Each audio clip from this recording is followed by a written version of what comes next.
Wow. When I got to Boulder, it blows my mind. The last time I was here, last August, Taro Ali put together another mind show to introduce me, and I felt then just like I feel now. What the hell can I do to follow an act like that? Well, one thing I can do is read you a warning I was handed on my way. In case some of you didn't get a copy of this, there were some public-spirited citizens outside who apparently have been reading some of my books, which is not something I recommend to public-spirited citizens. Public-spirited citizens should only read things that are easy for them to understand. Warning! The Bible warns against false teachers and false prophets. There shall not be found among you anyone who practices witchcraft, or a soothsayer, or one who interprets omens, or a medium, or a spiritist, or one who calls up the dead. For all who do these things are an abomination to the Lord, and they shall be smitten. Now the Spirit expressly says that in latter times some will depart from the faith, giving heed to deceiving spirits and doctrines of demons, speaking lies and hypocrisy, having their own conscience seared with a hot iron, and they shall be smitten. The coming of the lawless one is according to the works of Satan, with all power, signs, and lying wonders, and with all unrighteous deception among those who perish, because they did not receive the love of the truth. And they shall put Hawaiian music in elevators, and they shall be smitten. And they will not put ketchup in a decent bottle, but in a silly piece of plastic. And they shall be smitten. For this you know, that no fornicator, unclean person, nor covetous man who is an idolater, has any inheritance in the kingdom of Christ and God. Let no one deceive you with empty words. Therefore do not be partakers with them. They shall be smitten also. The Bible also tells us there is hope. And then many will be offended, will betray one another, and will hate one another. That's hope. All right. Then many false prophets will rise up and deceive many. And because lawlessness will abound, the love of many will grow cold. But he who endures to the end shall be saved. Perdurable, that was Pauli's magical name. I shall endure to the end. Jesus answered and said to them, Most assuredly I say to you, unless one is born again, you cannot see the kingdom of God. No instructions on how to get back into the womb. But if you confess with your mouth the Lord Jesus and believe in your heart that God has raised him from the dead, you will be saved. And if you can't believe that, you can believe in Spider-Man or the Incredible Hulk. Everybody can believe in something. You decide, it says. Okay, that's the warning. Close the doors before they all escape.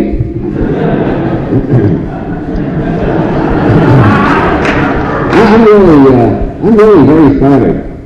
It's not often that a writer of philosophical comedy manages to arouse that kind of reaction.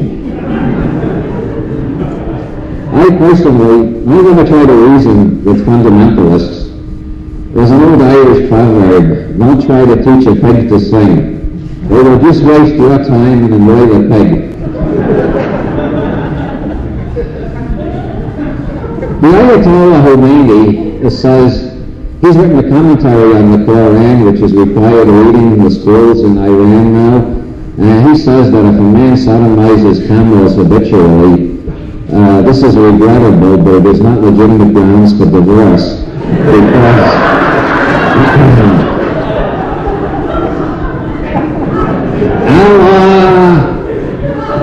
Allah does not approve of divorce. However, the Ayatollah Khomeini's God does have his limits. His tolerance is not infinite. You can fornicate with all the camels you want, but the Ayatollah Khomeini's God does not approve of sodomizing your brother-in-law. According to the Ayatollah Khomeini, if you habitually sodomize your brother-in-law, that does give your wife grounds to divorce under Islamic law. And so if you're planning to move to Iran, keep that in mind. Camels are okay, but keep your hands off your brother-in-law or your wife can divorce you. I don't know how the Ayatollah Khomeini got this insight into what God is thinking. But the people who wrote this obviously also know what God is thinking, and God has a heart on for me, obviously. I can't imagine why. I've got nothing against God myself. Of course, if I had been around at the creation, I would have had a lot of helpful suggestions. I would have put the testicles inside the body. Any man in the audience who got through high school will tell you. They're in a hell of a place. Any practical joker can get them. Right? You can't get through high school. I would have put them inside the body, protect us from all that kind of stuff. I would also have them protected by a layer of bone as thick as a Presbyterian skull. One can't be too safe.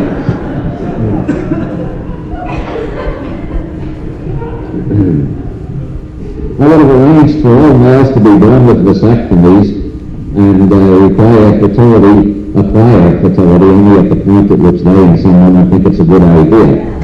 Well, wouldn't that be great idea?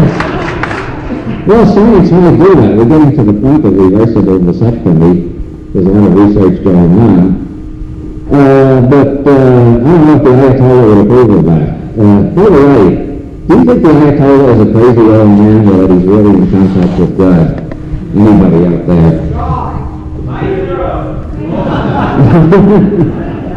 There's no real disagreement of opinion. Let me point out that the Pope also claims to be in touch with God, and he says there is no legitimate grounds for divorce whatsoever. According to the Catholic Church, the Pope is infallible, and the Pope says no divorce on any grounds. So it doesn't matter how many camels a man sodomizes, his wife can't divorce him. She might catch something even worse than AIDS. I mean, God knows what camels have. I don't even like to think about it. I'm pretty weird, but as far as my fantasy life goes, is chickens. Camels? But apparently they have a lot of guys sodomizing camels in Iran, or the Ayatollah wouldn't have had to write that commentary. It doesn't matter. It doesn't matter how many camels. You can double all the camels you want. Allah does not approve of divorce. Your wife is stuck with you. The Pope says she's stuck with you even if you sodomize your brother-in-law. The Pope goes even further than that. He says if you love your wife too much, that's as bad as adultery. Remember that? That was in the paper. It's a short while ago the Pope made that announcement. He knows all about marriage because he has lived in male society all his life and he wears skirts. I don't quite understand men who like to wear skirts. I've got nothing against it. I'm a broad-minded man myself, as W.C. Fields said. I don't mind 7 aces in the deck, but when I've only got 3 of them to you, I'd like to know how the hell you got 4. But I don't mind guys who go out and drag. The guys who habitually go out and drag and live in a non-male society and then make laws about how husbands and wives should relate to each other, I think they're going outside the area of their competence. If they made rules for the Castro in San Francisco, I'd say, okay, maybe they know what they're talking about. On the other hand, there's Andrea Dworkin. She, for years, has been proclaiming that sexual intercourse is terrible because it represents an exploitation of the woman by the man. You've heard that, haven't you? Andrea Dworkin. She's one of the leading spokes entities. I can't say spokesperson because that's human chauvinism, so I say spokes entity. She's one of the leading spokes entities for radical feminism, which has very little in common with mainstream feminism or common sense or anything like that. She has recently softened her position, so to speak. She she's getting almost as liberal as the Pope. She says that sexual intercourse between men and women is not necessarily exploitative of the woman, as long as the man doesn't have an erection at the time. Do you think I'm making this up? I assure you, the Ayatollah exists, Andrea Dworkin exists, the Pope exists, and the people who wrote this exist. The world is full of people who know what's right for you and me. I don't know how they do it. I find it very hard to decide what's right for me. Myself, I'm confused all the time, and yet there are these people who know what's right for every one of you. I don't know how they do it. But this is supposed to be a philosophical entertainment or a transformational entertainment or something like that. So it's time I got serious. Do you know that juries have the right to nullify the law? Very few people know that.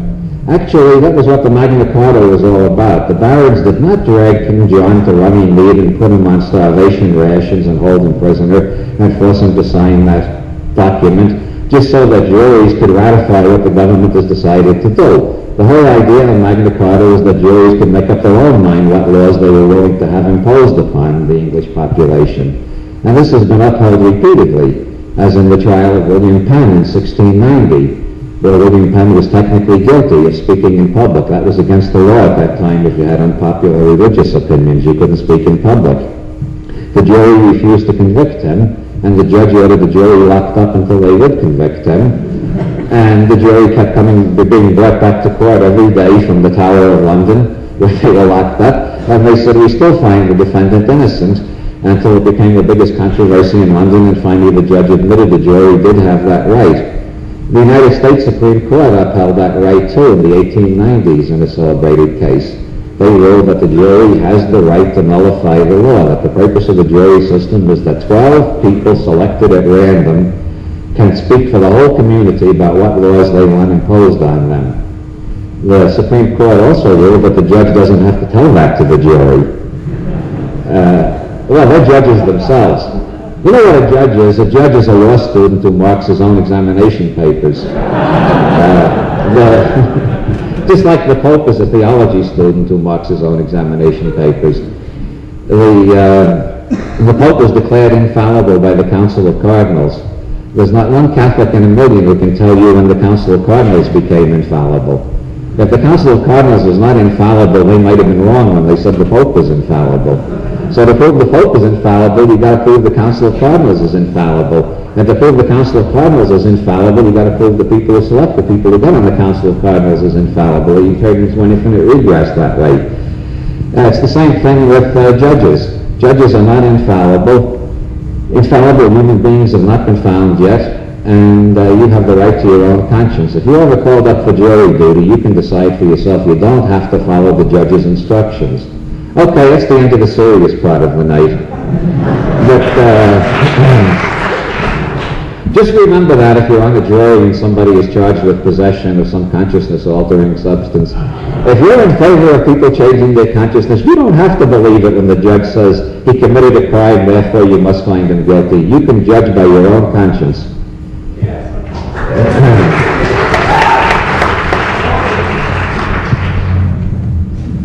Another great part of the American legal tradition is the First Amendment, which says that Congress shall make no laws establishing a religion. This is known as the iron wall of separation between church and state, and it has been interpreted consistently to mean that the government can't interfere in religion, which means that everybody in this country has the right to practice whatever religion they like, or not to practice any religion at all. And as a matter of fact, that was so clearly understood at the birth of the Republic. Am I getting serious again? That in the Treaty with Tripoli in 1796, the Treaty with Tripoli contained the words, "Since the United States is in no sense of the words a Christian nation." That actually appears in the Treaty with Tripoli. That was written by John Adams, who was Vice President. It was passed by the Senate, and it was signed by George Washington, who was President, with no dissenting voice. They all understood that the United States was not a Christian country.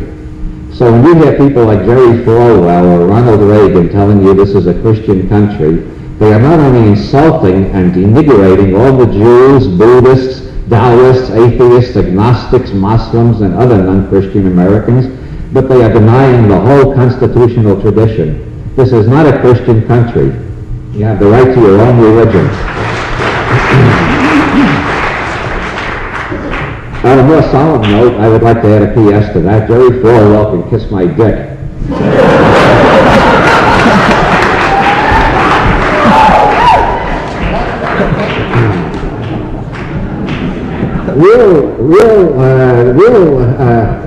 The real meaning of the First Amendment didn't become evident until God sent down an angel to this planet who took the name of Kirby Hensley.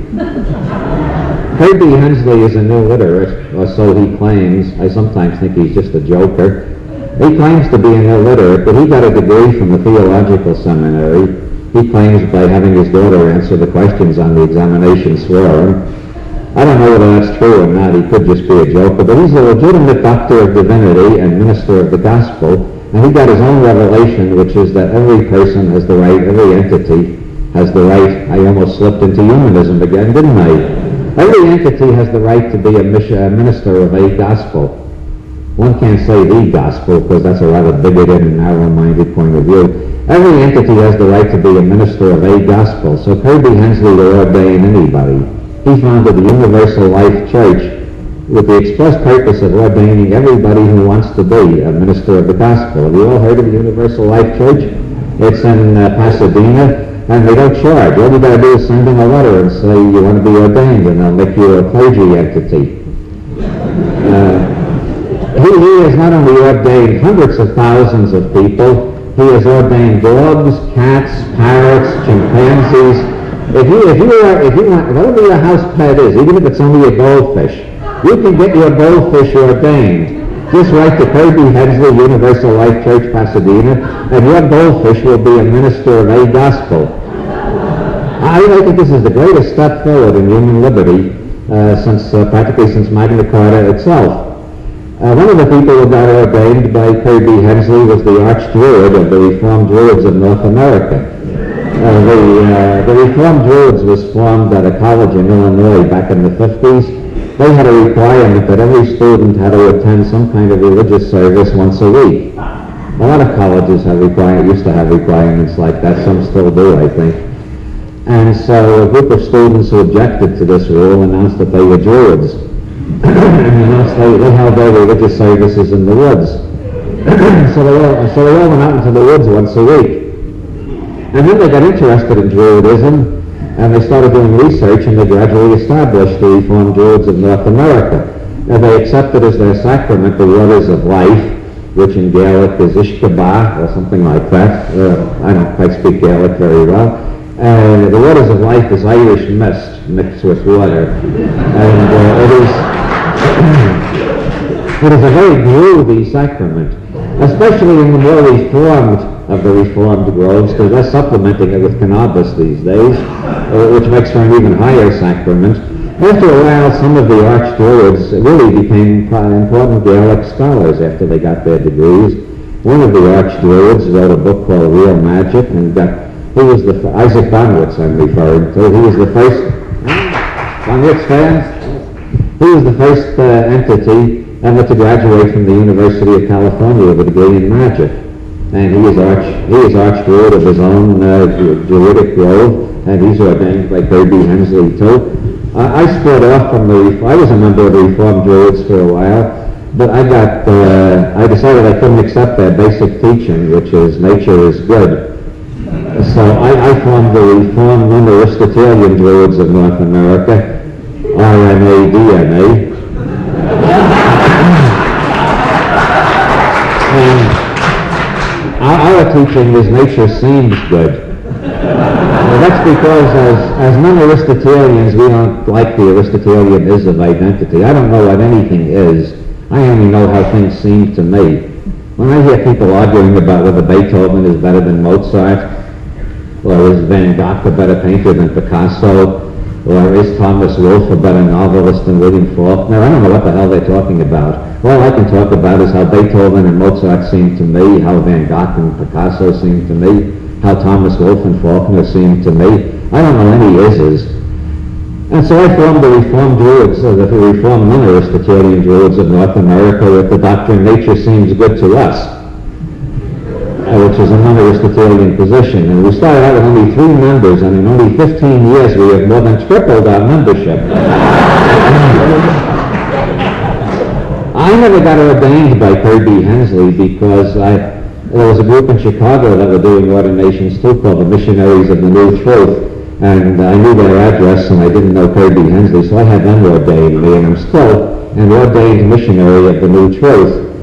Although I don't often brag about it because the bishop got busted shortly thereafter for manufacturing acid in his bathroom. But I think he was led by a Holy Spirit. Why else would he ordain me?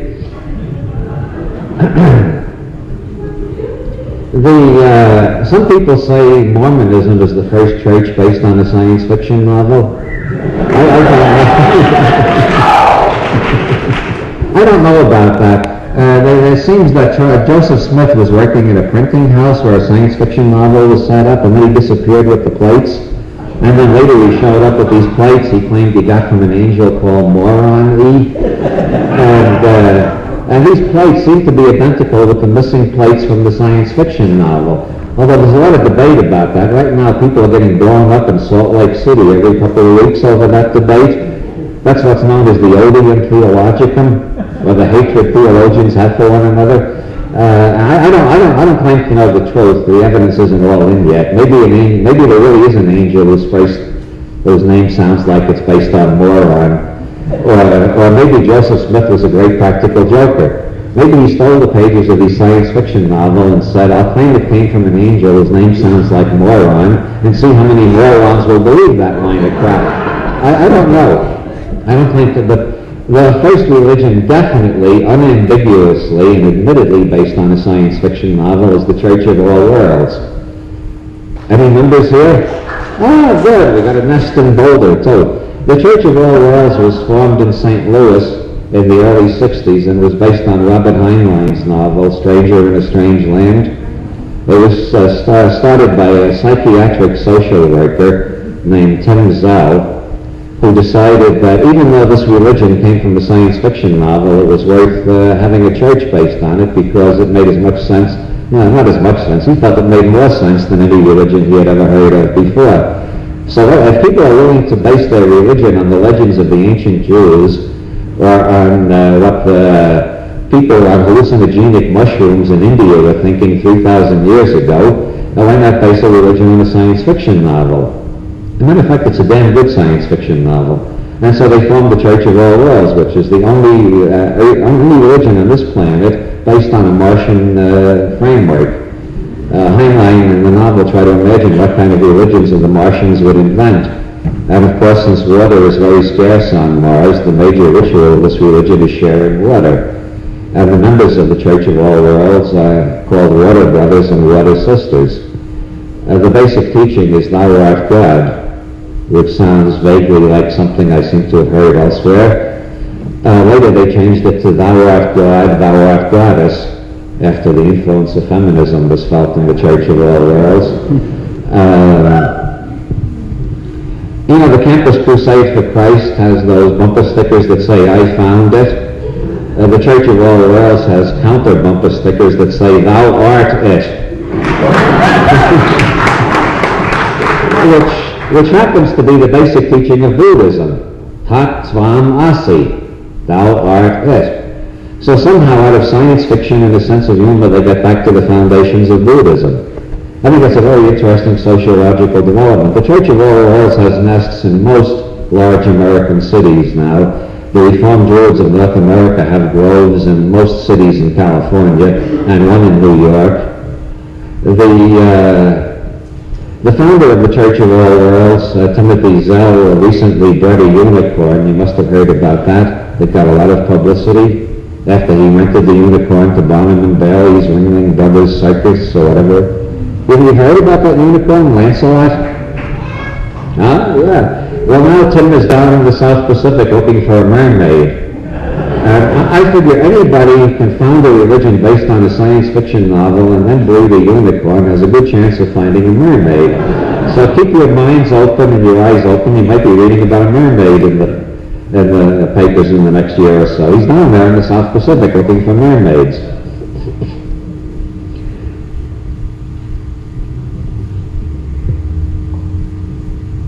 Another religion founded in the early 60s was the John... by the way, I'm a water brother myself. I was initiated into the Church of All Whales. You're a bit of a connoisseur of religions. I believe you should try them all, and then invent your own. Another religion founded around that time was the John Dillinger Died for You Society, which was... this was created in Austin, Texas. The damnedest things come out of Texas. This was actually founded on the campus of the University of Texas, and it's based on the belief that John Dillinger died for us, as the name suggests. Dillinger represents the independent American spirit and free enterprise, and he showed that even in hard times, even during a depression, you don't have to wait for government handouts. You can solve your own economic problems with your own ingenuity. They call him St. John the Martyr, and a lot of sayings of his are treasured in the John Dillinger Died for You Society. Lie down on the floor and keep calm. He said that to many bank presidents, vice presidents, tellers, and others, and it is very good advice. If you ever feel yourself getting too uptight, just think of St. John and repeat the mantra, lie down on the floor and keep calm, and then lie down on the floor and keep calm, and pretty soon you'll see things are a little better. Another of the wonderful sayings of St. John the Martyr is, you can get more with a simple prayer and a Thompson submachine gun than you can get with a simple prayer alone. I think that's the foundation of American foreign policy.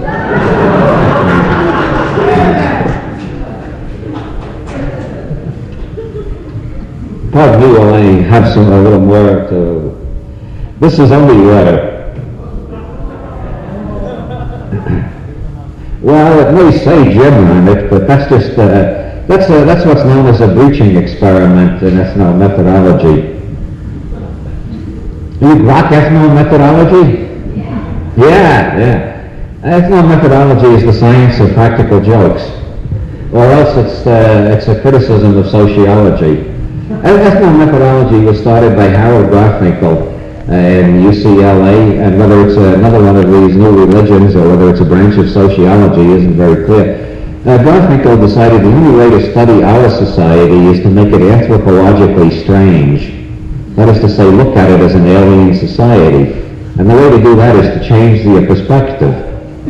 So his students were told to go home and observe their parents as if they were boarders in the house and not children, and then write reports on how their parents behaved. The students found this profoundly disorienting, so Garfinkel decided it was worth pursuing, so he told them to go home again and treat their parents as if they were only boarders in the house.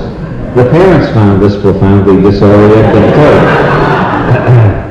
Garfinkel noted a curious thing. Even when it was explained that this was a sociological experiment, the parents were not amused. So then Garfinkel tried other experiments, like having students go out and in conversation they would move closer and closer to the person they're talking to. Now, if you've ever lived in Mexico, you've had this experience.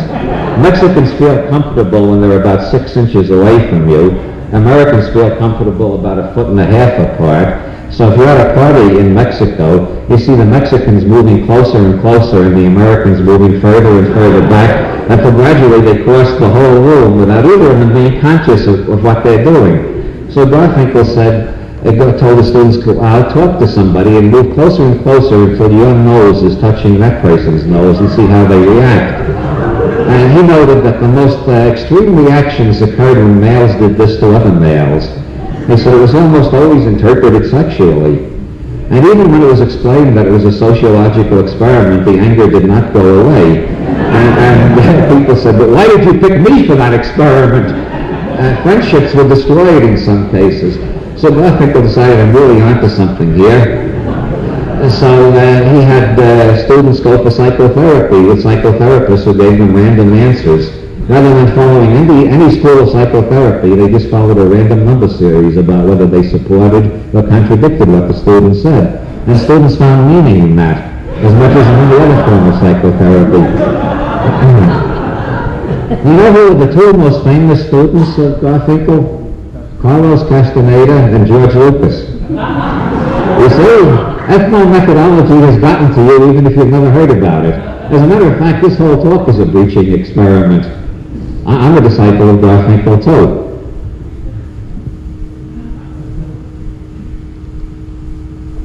It was in 1968 that Timothy Leary made the decisive turning point and brought all this to fruition. He wrote, well, that was when he was the head of the League for Spiritual Discovery, which by some strange coincidence had the initials LSD. The League for Spiritual Discovery was devoted to raising consciousness on a planetary scale. And one of the first publications they put out was a pamphlet by Leary called Start Your Own Religion.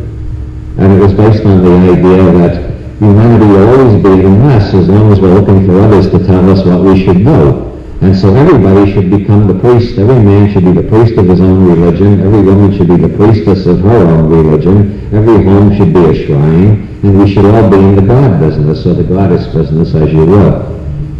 And that's it. After the Reformed Druids and the John Dillinger Society and the Church of All Worlds, the country was ready for that, so it really caught on. And so a lot of new religions cropped up, and I think it's one of the most interesting developments that's happened since the 60s. For instance, Antero Ali, who put on that magnificent mime show at the beginning of this, founded the Church of Fred Merckx Bodhisattva. We got some here.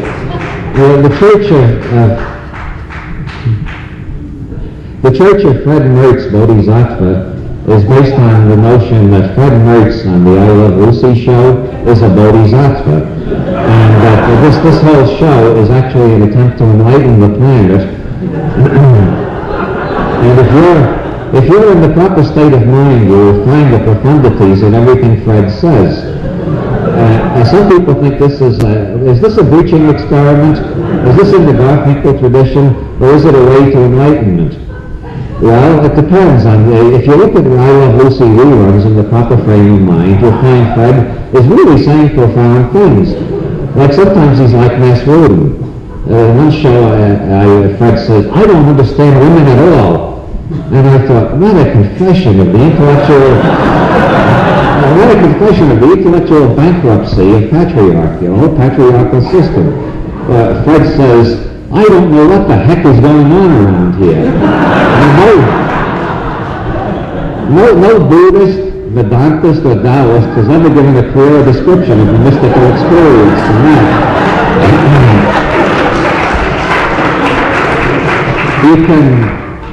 Zen students meditate on one-word koans, like there's the one that's mu. You've all heard the mu koan? Does a dog have the Buddha nature? And the answer is mu, which means negation or nothing or no in Chinese. Now there are a lot of one-word koans and moots, like huh? What? And you can, and you can meditate on these. And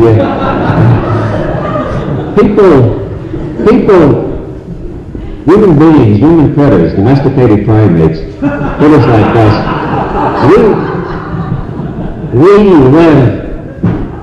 No, stop laughing. This is one of the important parts. We live in our myths. We only endure our realities. Now, when I was in New Jersey at the beginning of this tour, I met a lawyer who seemed to me even New Jersey gets it. This is a lively audience. How about Brooklyn? Can I get a round of applause for Brooklyn? Bakersfield.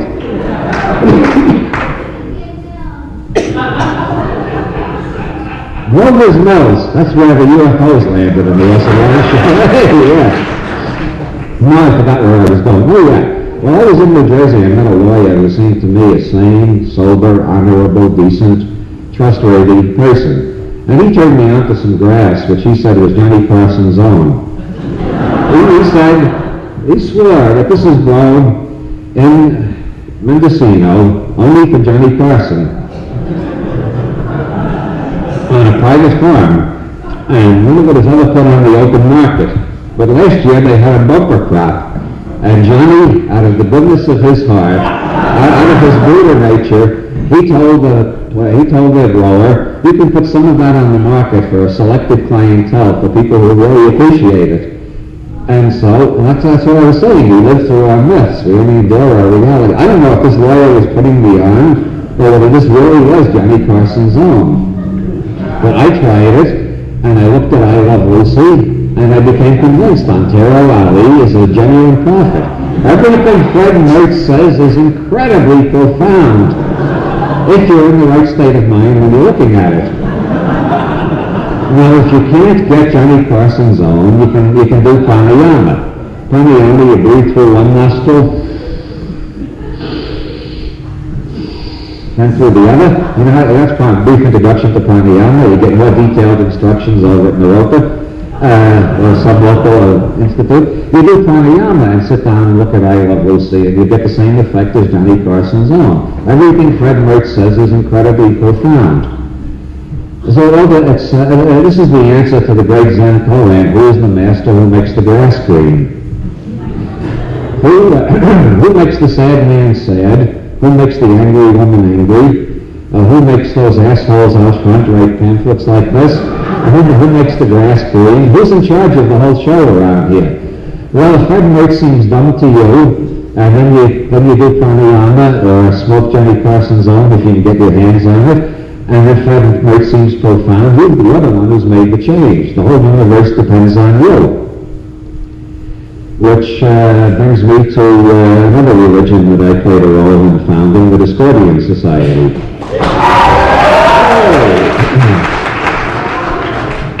The Discordian Society is based on the worship of Eris, the Greek goddess of chaos, confusion, discord, bureaucracy, and international relations. We're monotheists. The debate between monotheism and polytheism has gotten pretty stale at this point in history. We still have a lot of polytheists around. One of the interesting homemade religions of the 60s was the Church of the Golden Calf in Berkeley, California. They carried around a golden calf, and they would go to street meetings by the Campus Crusade for Christ, and they would bow down and worship the golden calf, and then hand out leaflets denouncing monotheistic bigotry. Well, I think that got a bit corny, and I'm neither on the side of the polytheists nor the monotheists. We take a middle path in the Discordian Society, which you'll find in your dictionary, henotheism. Henotheism is the belief that there are infinitely many gods, but you have the right to pick one for yourself that you like best, or you decide is most important. Just like there are many, many composers, and I pick Beethoven as my favorite, but I don't go around saying Beethoven is better than Mozart. I just say Beethoven seems better than Mozart to me, most of the time. There are times I'm just in the mood for Mozart. And it's the same with Eris. I accept her as the chick who had done it all. Most of it. That's the official title in the Discordian Society. Most of the time. Other times, I can see that parts of the universe look like maybe Loki or Coyote had something to do with them. Or some of them look a little bit like Shiva may have been active there. But mostly it looks like the work of Eris. Because when I look around, what I see most of is chaos, discord, confusion, bureaucracy, and international relations. And since she's in charge of all five of them, it's obvious that she is the most active divinity on the planet at this time. And these are the 5 stages of chaos. First, there's simple chaos. Then there's discord, in which people start arguing about whether they can find a pattern in the chaos or not. And one group says, yes, we found the pattern. There is one mind behind all things. And others say, no, the one mind is not behind all things, it's above all things, and it's male, and it acts like an oriental despot, and it wants us to worship it. And the other gang says, no, there are 3 minds, the Father, the Son, and the Holy Ghost. And then somebody else says, no, there are 9 of them, and they're the 9 muses. And so then you get discord, trying to find a pattern in the chaos. Then you get confusion when philosophers come along and try to decide which of these visions are more true than the other. Is it one mind or many minds or no mind? The Chinese think it's no mind, Wu Xiing, no mind. That makes sense to me. because what's behind all minds is the class of all minds. That's obvious mathematically, and the class of all minds is not a mind. For the same reason the class of all pianos is not a piano. And so Wu Xing makes sense to me, part of the time. On the other hand, once you get to philosophy and confusion, arguing about which metaphors are best, the next thing is that you've got to set up a bureaucracy to organize society according to whichever metaphor the philosophers or governors have decided is best. And bureaucracy inevitably collides with other bureaucracies, and thus we get international relations, which is the high. You see, all of these are different stages of chaos. The Pentagon is a holy shrine to the Discordian society because it shows the steady escalation of chaos until we reach the level of bureaucracy, which looks like the opposite of chaos, but is actually the highest form of chaos until you get to international relations, which is an even higher form of chaos. There is a story about a general who kept moving his desk, and nobody objected because they're all eccentric in the Pentagon. They just looked at the United States military policy and you see that. Nobody objected until he moved his desk out into the hall, and then they started worrying about him. And then he kept moving his desk down the hall, and finally he moved it into the men's room. And at this point they appointed a committee to decide what to do about him, and the committee appointed a fact-finding committee to make recommendations, and the fact-finding committee appointed a research committee to make recommendations to the fact-finding committee, and after several months, the committee of the first plot reported to the committee of the second plot, which reported to the committee of the whole, and the committee of the whole came to the conclusion the thing to do was to send a psychiatrist into the men's room and ask him why he had his desk in the men's room.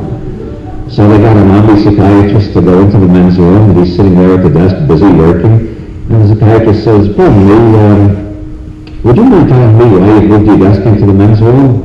He said, "Not at all. It's the only place in the building where people know what they're doing, do it, and get the hell out."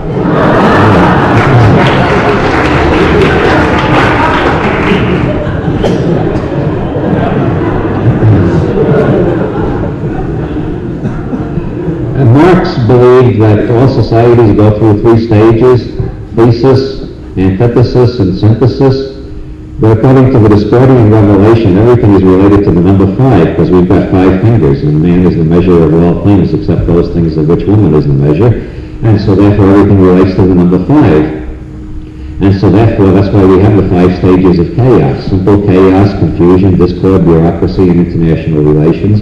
And every society actually goes through 5 stages: thesis, antithesis, synthesis, paralysis, and paresis.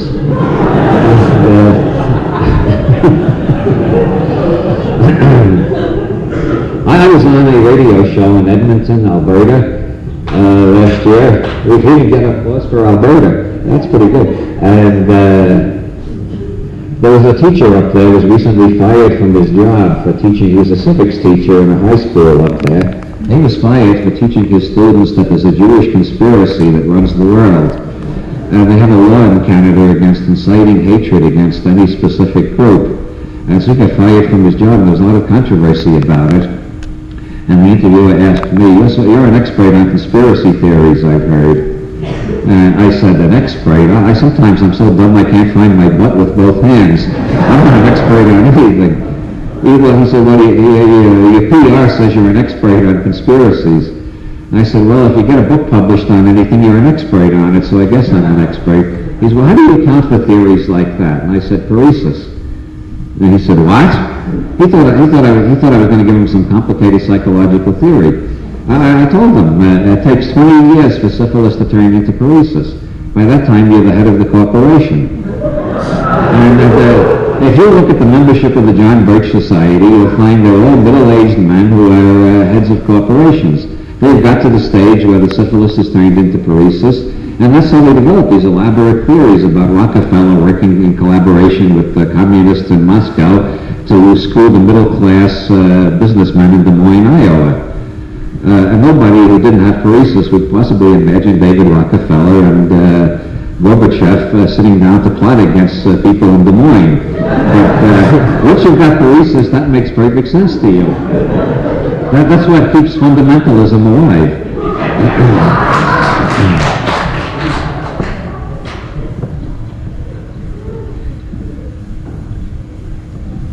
One of the major tasks of the Discordian Society is to make every man, woman, and child on the planet a pope. We decided that Kirby Hensley did not go far enough in trying to make everybody a clergy entity. We want to make everybody a pope. And so we've been distributing pope cards for nearly 20 years now. And if you buy my book, Illuminatus, you'll find a pope card in there. You can cut it out and put it in your wallet and purse, and that makes you a pope. If you don't want to read all the way through Illuminatics, you can buy the Discordian Bible, Principia Discordia, from Lompanix Unlimited, and cut out the Pope card in there. The Pope card has also been reproduced in Margot Adler's book, Drawing Down the Moon, which is a study of contemporary television. And I never had to do that before. And indulgence is a big thing if you're a Catholic. It means you spend less time in purgatory. And believe me, you don't want to go to purgatory. It's almost as bad as Passaic, New Jersey. So now bishops can give indulgences over television. Of course, there's some debate about this. In most countries in Europe, you have to pay a license fee, a TV set. And the question is, if you haven't paid your license fee, is the indulgence valid? Or if you make a videotape of the indulgence and play it for your friends, is it transferable? Or if you keep playing the videotape over and over, do you get perpetual indulgence? Well, that's another interesting religion that cropped up recently, the Sisters of Perpetual Indulgence. That's a group of transvestites in San Francisco who go around dressed as nuns. And I keep hoping they'll make a visit to Ireland sometime, because Ireland badly needs to see them. They had two lesbian nuns on Irish television last year, and a circle of pious Catholics formed around the television studio and said the rosary continually all through the program to exorcise the demons within. And I didn't get a whole circle around here today, but maybe next time I'll be luckier. At least I got a leaflet announcing since the Catholic Church has decided bishops can give indulgences over television, I decided the Discordian Society can create popes over the radio. And so I was on a show in England in January, only a month ago, midweek, BBC midweek, and they have an estimated listenership of 3 million. And I announced that everybody listening to the show was now a pope, and had full authority to pontificate on all subjects. So now we've got 3.5 million Discordian popes, and the number is still rising. And everybody here is now automatically a pope.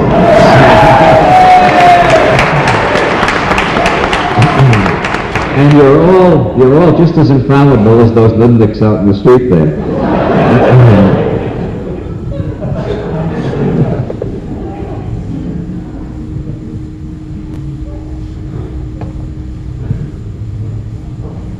There are moan cards for feminists who object to the word pope because it has a male root to it. And you can get a moan card by getting in contact with the Wiccan Discordians in Palo Alto, California, if you can find them. And this card says you're a genuine and authorized moan instead of a pope, if you want that. We've sent the pope card. We sent the pope card to the anti-pope in southern France, thereby making him an authentic Hofstadter strange loop. He's both the pope and an anti-pope at the same time. We also sent one to the gent in Rome who thinks he's the only pope. So now he's 2 popes, a Catholic pope and a Discordian pope. But that isn't the first time we have moved in on Catholic turf. Back under John the 23rd, who must have been a Discordian with a number like that, under John the 23rd they threw out some 300 saints they admitted were mythical and didn't belong in the Catholic Church, including Santa Claus. And the Discordian Society accepted them all. They're now all Discordian saints. But the Catholics don't have them anyway. I was recently in Des Moines, Iowa, just before I came here, and I found another new church that has just appeared. It's called the Church of the Unconvinced.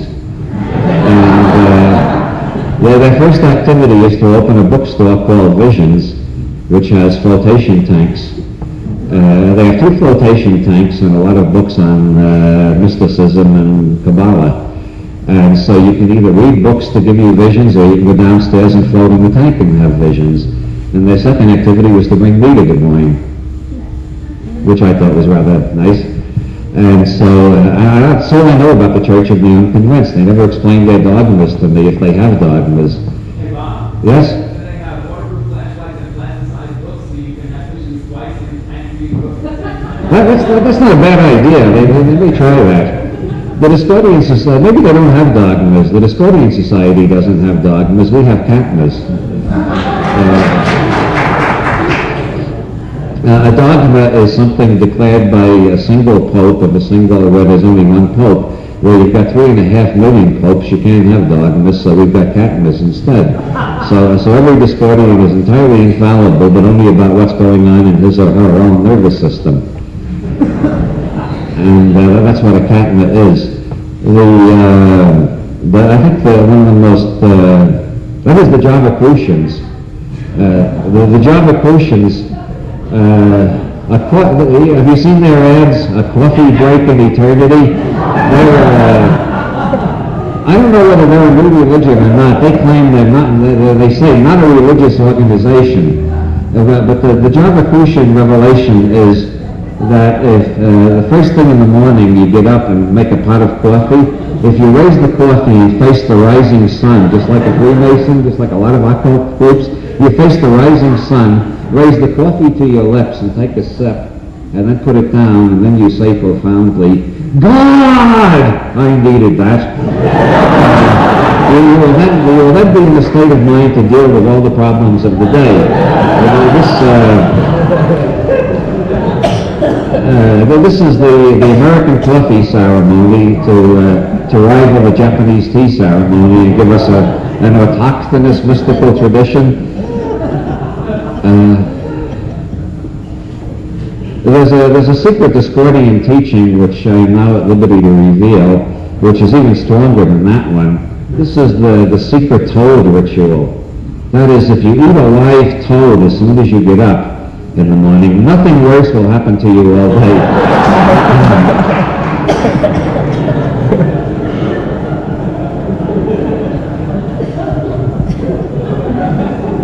Now there's the Church of the Subgenius, which claims to have 200,000 members.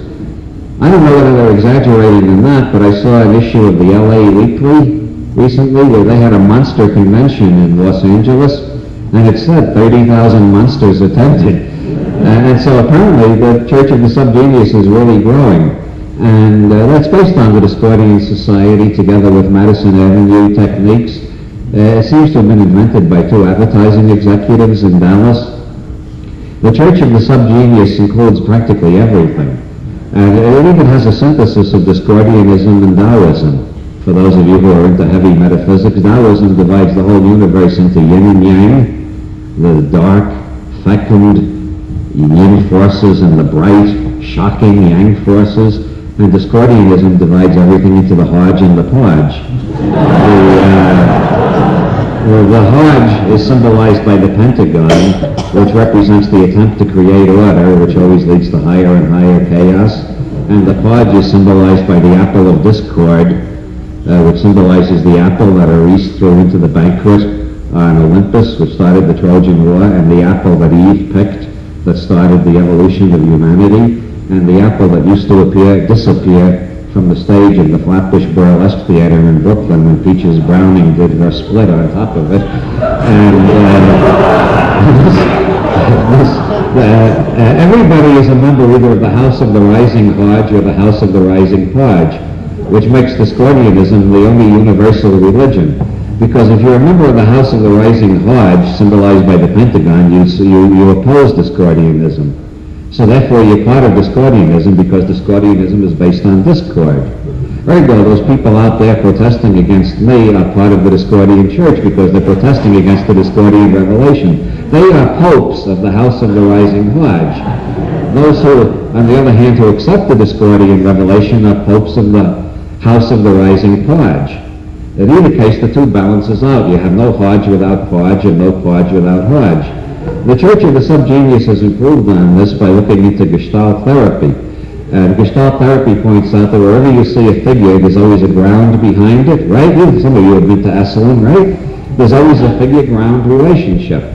Well, what is the ground? Nobody knows what the ground is. Well, Buddha said 2,500 years ago, the ground is nothing, right?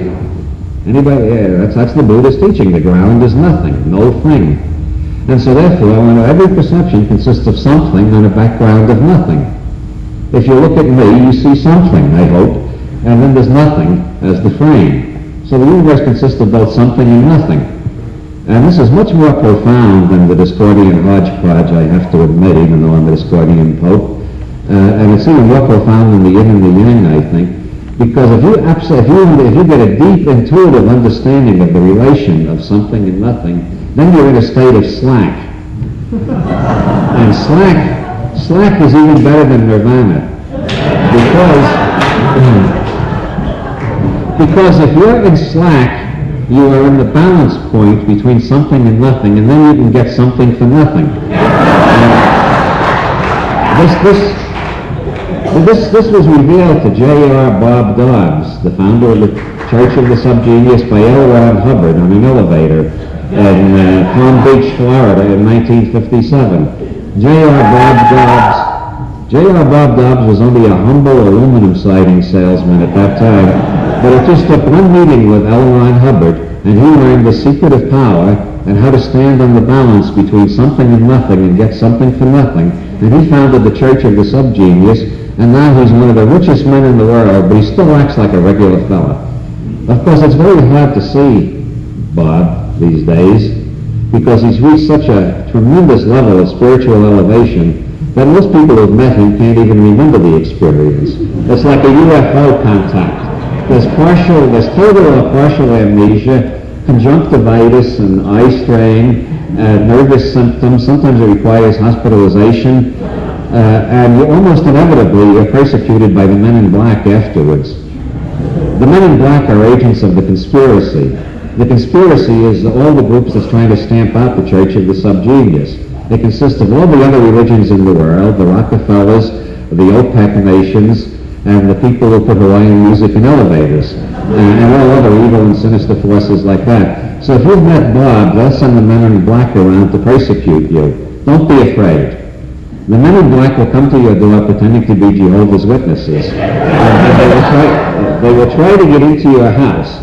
The thing to do is greet them in a friendly way and say, we're glad to see you. This is a Satanist temple. We were looking for subjects for a sacrifice, and we're glad you've arrived. This will absolutely guarantee you will never be bothered by Jehovah's Witnesses again. They send a report back to Kingdom Hall with your address on it, and nobody ever goes there again. It really works. This is not a put-on. It really works. They believe in that sort of stuff.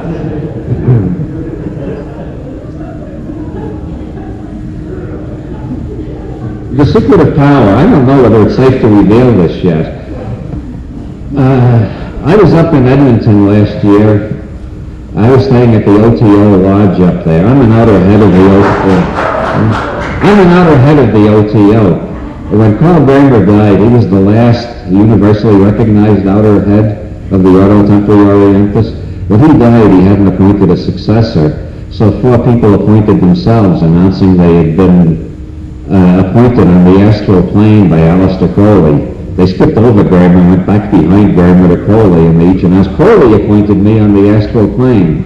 Now, it's very hard to get evidence about what's happening on the astral plane that's universally said. So you had 4 outer heads of the OTO for a long time, until a group in London, a group of OTO members in London, read the Principia Discordia and got converted to Discordianism. So they decided to combine Discordianism with Thelema, which is the religion of the OTO. Thelema is based on Crowley's revelation, "Do what thou wilt shall be the hole in the floor," or something like that. And so they printed 1,000 cards saying the bearer of this card is a genuine and authorized outer head of the Ordo Templi Orientis. And they sent them to 1,000 writers on the occult that they liked, including me. And so suddenly, instead of 4 outer heads of the Ordo Templi Orientis, there were 1,004. And now the Ordo Templi Orientis is part of the Discordian Society, because nobody knows who's the outer head anymore. You know, most people, there were only four. Most people thought they could choose between them, but with 1,004, it gets hopelessly confusing. And most people decided to appoint themselves the outer head of the Ordo Templi Orientis and not bother with looking for outer heads, which I think is a good idea. Anyway, I was up in Edmonton staying at the OTO Lodge, and we heard on television that Rajneesh had just acquired his 92nd Rolls Royce. And as some of you know, 93 is the number of the new Aeon, according to the Kabbalah of Aleister Crowley, the main philosopher of the OTO. And I said, hey, Rajneesh will soon have his 93rd Rolls Royce. Let's make him an outer head of the Ordo Templi Orientis too when he gets his 93rd Rolls Royce.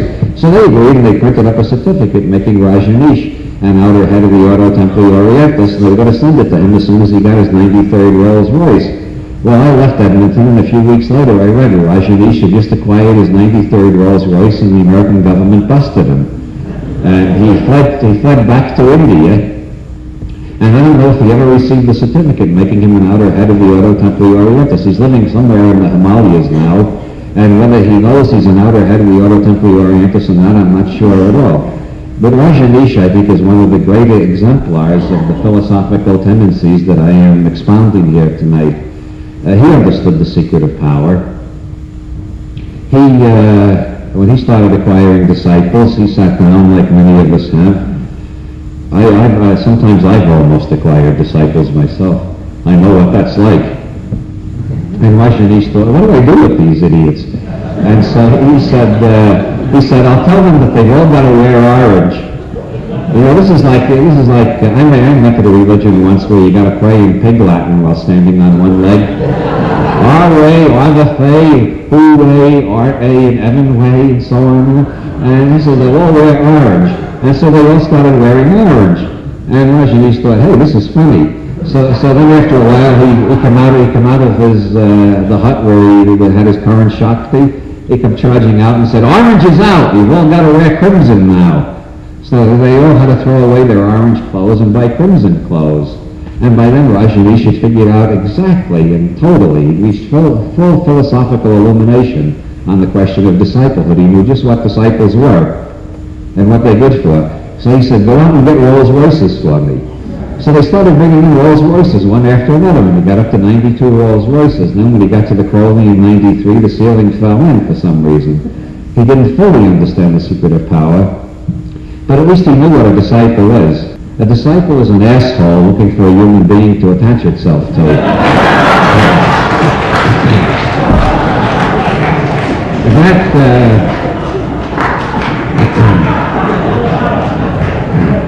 That basically is the secret of power, which L. Ron Hubbard revealed to J.R. Bob Dobbs on that elevator in Palm Springs, those many years ago. By the way, do you know that God spelled backwards is dog, but Bob spelled backwards is still Bob? Think it over. The secret of power. The secret of power. This is what made L. Ron Hubbard a millionaire. It made J.R. Bob Dobbs a millionaire. It explains why, after dozens of exposés of the involvement of the Vatican Bank in the heroin smuggling business, the Pope is still a millionaire and is still keeping the show on the road. The secret of power is this. Think now. You know how dumb the average guy is? Well, mathematically, by definition, half of them are even dumber than that. Thank you. Thank you.